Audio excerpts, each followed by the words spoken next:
certainty that we're not deploying somebody who has severe problems? No. But I can tell you we're making every effort to avoid doing so. Thank you. Senator Risch. Thank you, Mr. Chairman, and thank you for coming here today and helping and being engaged in this national dialogue on this important issue that we really need to do. I view this really not as a Republican problem or a Democrat problem. This is an American problem. After all, we were all Americans before we were Republicans or Democrats, and as polarized as this country is politically, this is an issue that we really all need to pull together on. And I appreciate you coming here and engaging in this conversation. Regarding the President's recent announcement on strategy, I think that obviously he had choices as the Commander-in-Chief, and I think anyone who knows anything about this issue has to have empathy for what he went through in making this decision. This is a problem that one could characterize only as a Rubik's Cube on steroids. I mean, it has so many facets. It is difficult to wrestle with, and the conclusion one reaches quickly is that there are no good choices. There are only choices to be made that would be in the best interest of the American people. Secretary Clinton observed that we don't hear much about positives from there, and that is true. And obviously, the media is much more interested in the negative than the positive. But you know, our objective when we went into Afghanistan, and I think everyone would agree with this, was to get al-Qaeda, to stop al-Qaeda, to squelch al-Qaeda, and that objective really has been met. We have run al-Qaeda out of Afghanistan. Unfortunately, the Taliban remain.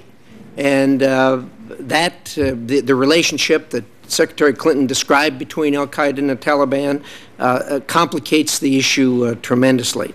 And the difficulty that we hear, of course, is that al-Qaeda has now migrated into Western Pakistan, and there is a slow drip, if you would, of those people migrating into Yemen and Somalia, which is going to cause us a problem in the future, I would think.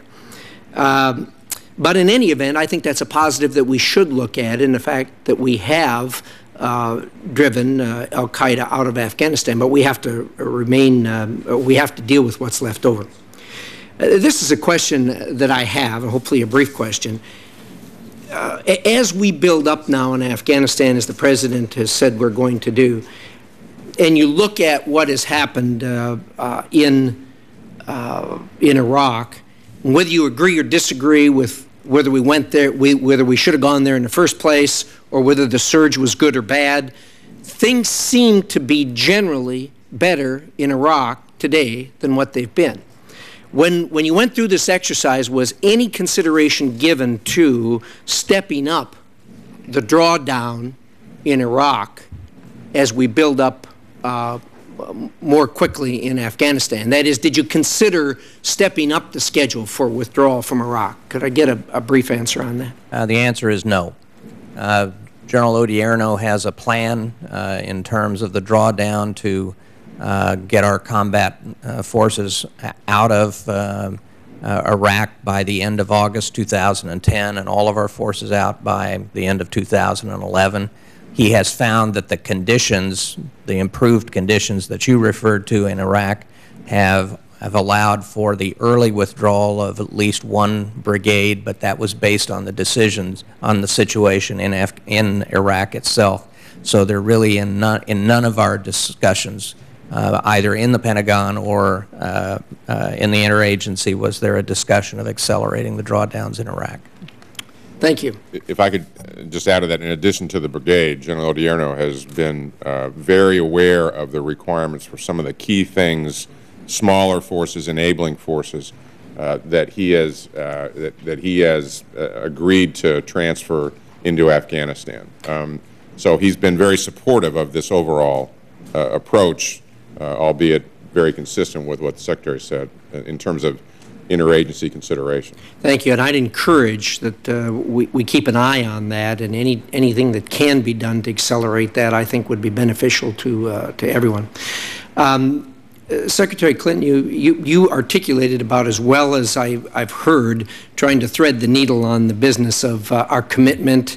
I heard you use the word commitment. I heard you use the term long haul, and those are at odds with a date. And that's a difficult needle to thread, because those people have got to be convinced that we do have a commitment, that we're there for the long haul, and yet we say July 2011. Well, you know, we really need to be clear on this, because the enemy is going to take their calendar out. They're going to circle July of 2011 and say, well, you know, just like America, we're going to reevaluate at that point whether we're going to step down until then and gear up at that point. So and again, I know it's a difficult needle to thread, because the American people, including myself, want to see success. They want to see us out of Afghanistan, and yet at the same time, the people there have got to be convinced that somehow we are going to protect them if they cooperate with us. So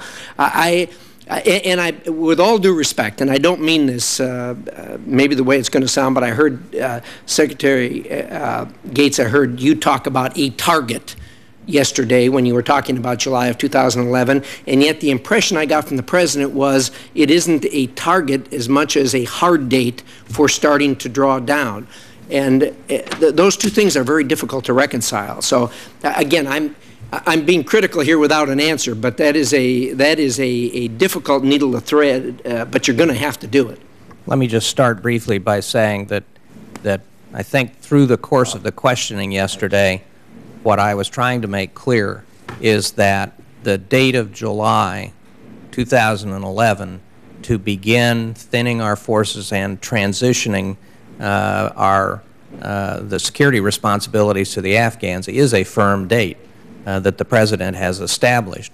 But the pace of that drawdown, the location of the drawdown, and so on, will be conditions-based and, to use his words, a responsible drawdown, as we have done in Iraq. But there should be, as I said in my opening statement, and Secretary Clinton just said a few minutes ago, July 2011 is the time that the President has picked when we have to begin drawing down. Now, let me just reiterate the balancing act that the balance that we've tried to establish here.